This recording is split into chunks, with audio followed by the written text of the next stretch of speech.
Hi friends, welcome back to our channel. അപ്പോൾ ഇന്ന് നമ്മൾ പോകുന്നത് ആദിയോഗിലോട്ടാട്ടോ. കോയമ്പത്തൂരുള്ള ആദിയോഗിലേക്കാണ് ഇന്ന് നമ്മൾ പോകുന്നത്. ഇതിനെ ആദിയോഗി എന്നും ഇഷ ഫൗണ്ടേഷൻ സെൻറ്റർ എന്നും ഇഷ യോഗ സെൻറ്റർ എന്നൊക്കെ പറയുന്നുണ്ട് കേട്ടോ.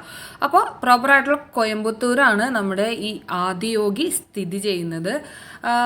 നമ്മുടെ സദ്ഗുരു ഉണ്ടല്ലോ, സദ്ഗുരു ആണ് ഇതിൻ്റെ ഫൗണ്ടർ എന്ന് പറയുന്നത്. അപ്പോൾ മെയിനായിട്ട് ഇവിടെ ഒരു വലിയ ശിവപ്രതിമയുണ്ട്. ശിവൻ്റെ ഒരു അർദ്ധകായ പ്രതിമയാണ് ഇവിടെ ഉള്ളത്. 112 അടി ഉയരമുള്ള ശിവൻ്റെ ഒരു അർദ്ധകായ പ്രതിമ. അപ്പോൾ അത് കാണാൻ വേണ്ടിയിട്ടാണ് ഇന്ന് നമ്മൾ പോകുന്നത്. നമുക്ക് മെയിൻ എൻട്രൻസിൽ നിന്ന് കുറച്ചധികം ഉള്ളിലോട്ട് പോകുമ്പോഴാണ് ഈ പറയുന്ന പ്രതിമ കാണാൻ വേണ്ടി പറ്റുള്ളൂ. പണ്ടൊക്കെ ഈ രണ്ട് സൈഡിലും വനങ്ങളായിരുന്നു എന്നാണ് പറയപ്പെടുന്നത്. അപ്പോൾ ആ വനങ്ങളൊക്കെ മാറ്റി ആണ് ഇവരിവിടെ ഒരു ഇഷ സെൻറ്റർ നിർമ്മിച്ചിരിക്കുന്നത്. അപ്പോൾ നമുക്ക് കൂടുതൽ എന്തൊക്കെയാണ് വിശേഷങ്ങൾ എന്നൊക്കെ അറിയാം. നമ്മൾ മെയിൻ ഗേറ്റിൽ നിന്ന് മെയിൻ എൻട്രൻസിൽ നിന്ന് കുറച്ചധികം ഉള്ളിലോട്ട് വന്നു കഴിയുമ്പോൾ തന്നെ നമുക്ക് കാർ പാർക്കിംഗ് സൗകര്യങ്ങളൊക്കെ ഉണ്ട്. ഒത്തിരി പേര് ഞങ്ങൾ വരുന്നത് ഒരു ഇട ദിവസമാണ്, ശനി ഞായർ ദിവസങ്ങളൊന്നും അല്ല, ഒരു ഇട ദിവസമാണ് വന്നേക്കണത്. എന്നാൽ പോലും നല്ല രീതിയിൽ ക്രൗഡായിരുന്നു ഇവിടം. അപ്പോൾ ശനി ഞായറുകളാണ് വരുന്നതെങ്കിലും ഇതിനേക്കാളും കൂടുതൽ ആളുകൾ ഉണ്ടാവും എന്നാട്ടോ പറയുന്നത് ഇവിടെ. കാർ പാർക്കിംഗ് സൗകര്യങ്ങളൊക്കെ ഇവിടെ ഉണ്ട്. 20 രൂപയാണ് കാർ പാർക്കിങ്ങിന് അവർ ചാർജ് ചെയ്യുന്നത്. നമുക്ക് ബസ്സിലാണെങ്കിലും ഇങ്ങോട്ട് എത്തിപ്പെടാൻ പറ്റും. കോയമ്പത്തൂരിൽ നിന്ന് നമുക്ക് ഇങ്ങോട്ട് ഇഷ സെൻറ്ററിലേക്ക് വരാനുള്ള ബസ് സർവീസ് കാര്യങ്ങളൊക്കെ ഉണ്ട്. ഈ പറയുന്ന കാർ പാർക്കിങ്ങിൻ്റെ സ്ഥലം വരെയൊക്കെ തന്നെ അവർ ബസ്സിൽ കൊണ്ടുവന്ന് നമ്മളെ ഇറക്കും. ഈ പ്രോപ്പർട്ടി ഇരിക്കുന്നത് ഒരു 150 ഏക്കർ സ്ഥലത്താണ് ഈ ഇഷ ഫൗണ്ടേഷൻ സ്ഥിതി ചെയ്യുന്നത്. ഇതിൻ്റെ ഓണർ എന്ന് പറയുന്നത് നമ്മുടെ സദ്ഗുരു ആണ്. അറിയാലോ, ഓണർഷിപ്പ് നമ്മുടെ സദ്ഗുരുവിൻ്റെയാണ്. ഒത്തിരി കടകൾ ചുറ്റും ഉണ്ട്. അങ്ങ് അറ്റത്ത് നിന്ന് നോക്കുമ്പോൾ കാണുന്ന ആ ശിവപ്രതിമ ഉണ്ടല്ലോ, അങ്ങോട്ടാണ് നമുക്ക് എത്തേണ്ടത്.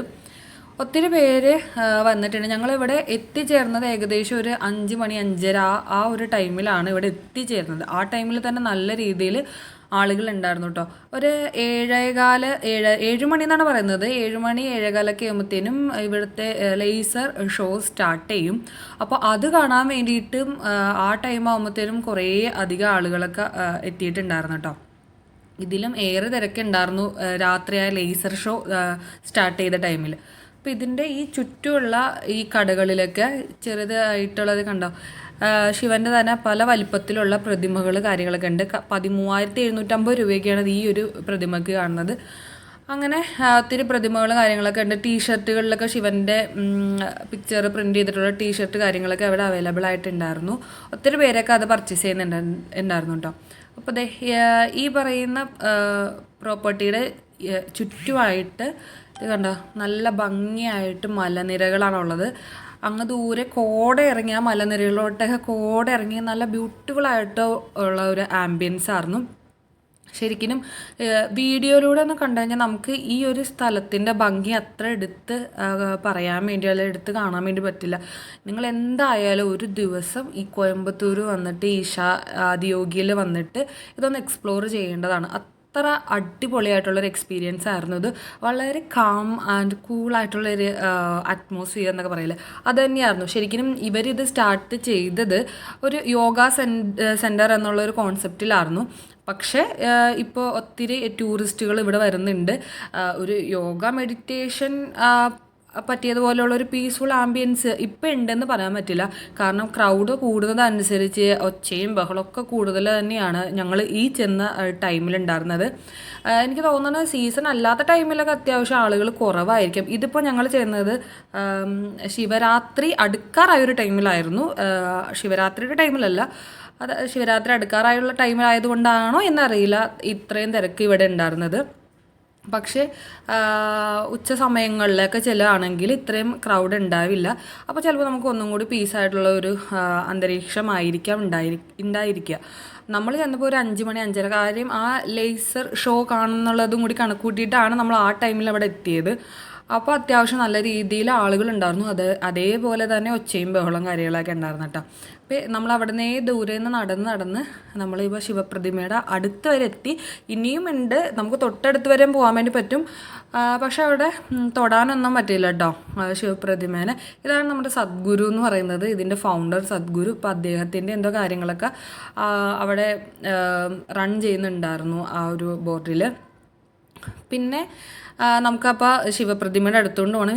ഈ ശിവപ്രതിമ നിർമ്മിച്ചിരിക്കുന്നത് ഫുള്ളായിട്ട് സ്റ്റീൽ കൊണ്ടാണ് കേട്ടോ പറയുന്നത്. സ്റ്റീൽ കൊണ്ടുള്ള ഒരു ശിവപ്രതിമയാണെന്നാണ് പറയുന്നത്. 2017 ഈ പ്രതിമയുടെ നിർമ്മാണം പൂർത്തിയായത്. നമ്മുടെ പ്രധാനമന്ത്രി ശ്രീ നരേന്ദ്രമോദിയാണ് ഇത് ഉദ്ഘാടനം ചെയ്തത് കേട്ടോ. പിന്നെ കണ്ടോ ഈ ശിവൻ്റെ കഴുത്തിൽ കാണുന്ന രുദ്രാക്ഷമാല ഉണ്ടല്ലോ, അത് ചെറിയ ചെറിയ അതായത് ഒറിജിനൽ രുദ്രാക്ഷം അതുകൊണ്ട് നിർമ്മിച്ചിരിക്കുന്നതാണ്. ചെറിയ ചെറിയ രുദ്രാക്ഷ മാലകൾ കൊണ്ട് ഒരു വലിയ മാല നിർമ്മിച്ചിട്ടാണ് ശിവൻ്റെ കഴുത്തിൽ കിടക്കുന്ന ഈ ഒരു വലിയ രുദ്രാക്ഷമാല ഉള്ളത്. അടിപൊളിയാണ് കേട്ടോ. അത് നേരിട്ട് കാണാം. നമുക്ക് പറഞ്ഞ പോലെ ഈ ക്യാമറയിൽ കൂടെ കാണുമ്പോൾ അത്ര ഭംഗി തോന്നില്ല. പക്ഷെ അവർ എത്ര എഫേർട്ട് എടുത്തിട്ട് ആയിരിക്കണം ആ ഒരു ചെറിയ ചെറിയ മണികളൊക്കെ കോർത്ത് ഇത്രയും വലിയ ഒരു, അതായത് 112 അടി ഉയരമുള്ള പ്രതിമയാണെന്ന് ഓർക്കണേ. അതിലിടാൻ വേണ്ടിയിട്ട് എത്രമാത്രം എഫേർട്ട് ഇട്ടിട്ടായിരിക്കണം അവർ ഈ മാല നിർമ്മിച്ചേക്കുന്നത് അല്ലേ. അതുപോലെ ഈ പ്രതിമ നിർമ്മിച്ചേക്കുന്നത് ഗിന്നസ് റെക്കോർഡുള്ളൊരു പ്രതിമയാണിത്. അപ്പോൾ എന്തായാലും ഒരു അടിപൊളി എക്സ്പീരിയൻസ് ആയിരുന്നു. പിന്നെ ഞാൻ ഇവിടെ എനിക്ക് പോകണം എന്ന് തോന്നാൻ മെയിൻ കാരണം എന്ന് വെച്ച് കഴിഞ്ഞാൽ, ഇതുപോലെ എൻ്റെ ഫ്രണ്ട് ഇവിടെ ഒരു ട്രിപ്പ് പോയിട്ട് അപ്പോൾ അവൻ്റെ സ്റ്റാറ്റസിൽ ഞാൻ കണ്ടതാണ് അവിടെ കാളയൊക്കെ കൊണ്ടുപോകും. പക്ഷെ ഞങ്ങൾക്ക് ഒരു കാളയുടെ യാത്ര എക്സ്പീരിയൻസ് ചെയ്യാൻ പറ്റില്ല. കാരണം പറഞ്ഞ പോലെ വൈകുന്നേരമായപ്പോഴാണ് എത്തിയത്. ഉച്ച സമയങ്ങളാണ് കാളയുടെ പുറത്തുള്ള ആ യാത്ര. അതിലെന്തോ 10 രൂപയാണ് അവർ ചാർജ് ചെയ്യണം. അപ്പോൾ അത് നമുക്ക് എക്സ്പീരിയൻസ് ചെയ്യാൻ പറ്റിയില്ല. പിന്നെ ഇവിടെയുള്ള ഒരു യോഗ സെൻറ്റർ ഉണ്ട്, അവിടെ ഈ ഫോണൊന്നും അലൗഡ് അല്ല. കാരണം പിന്നെ അതിൻ്റെ വീഡിയോ എടുക്കാനൊന്നും പറ്റിയില്ല.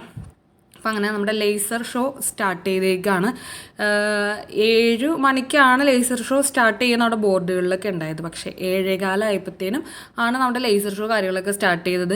അപ്പോൾ അതിന് മുന്നേ തന്നെ അവരുടെ കുറേ ശിവനെയും ശിവപാർവതിനെയും കുറിച്ചുള്ള കുറേ സ്റ്റോറി കാര്യങ്ങളൊക്കെ, കുറേ നോട്ടും കാര്യങ്ങളൊക്കെ അവർ അനൗൺസ്മെൻറ്റ് ചെയ്യുന്നുണ്ടായിരുന്നു. അങ്ങനെ ചെയ്താൽ ലേസർ ഷോ സ്റ്റാർട്ട് ചെയ്തിരിക്കുകയാണ്. ഇതൊരു അടിപൊളി എന്ന് പറഞ്ഞാൽ അടിപൊളി എക്സ്പീരിയൻസ് ആണ്. ഇത് നമ്മൾ ഒരു പ്രാവശ്യമെങ്കിലും അവിടെ വന്ന് എക്സ്പീരിയൻസ് ചെയ്യേണ്ട ഒരു കാര്യമാണ്. കാരണം അത്ര മനോഹരമായിരുന്നു. ഇതിപ്പോൾ കോപ്പിറൈറ്റ് കിട്ടുമെന്ന് ഓർത്തിട്ടാണ് ഞാൻ അതിൻ്റെ ബാക്കിലുള്ള ബാക്ക്ഗ്രൗണ്ട് മ്യൂസിക് ഓഫ് ചെയ്തേക്കണം കേട്ടോ. പക്ഷേ ആ ബാക്ക്ഗ്രൗണ്ട് മ്യൂസിക്കിൻ്റെ ഒപ്പം ഇത് ഞാൻ കുറച്ച് സ്പീഡാക്കി ഇട്ടേക്കാണ്, വീഡിയോയുടെ ലെങ്ത്ത് കുറയാൻ വേണ്ടിയിട്ട് സ്പീഡാക്കിയിട്ടാണ് വീഡിയോ ഞാൻ അപ്ലോഡ് ചെയ്യുന്നത്. പക്ഷേ വളരെ സ്ലോ ആയിട്ട് ആ കഥകളൊക്കെ മനസ്സിലാവുന്ന രീതിയിൽ പാട്ടുൾപ്പെടെയാണ് അവർ ഈ ലേസർ ഷോ നമുക്ക് വേണ്ടി ഒരുക്കിയിരിക്കുന്നത്.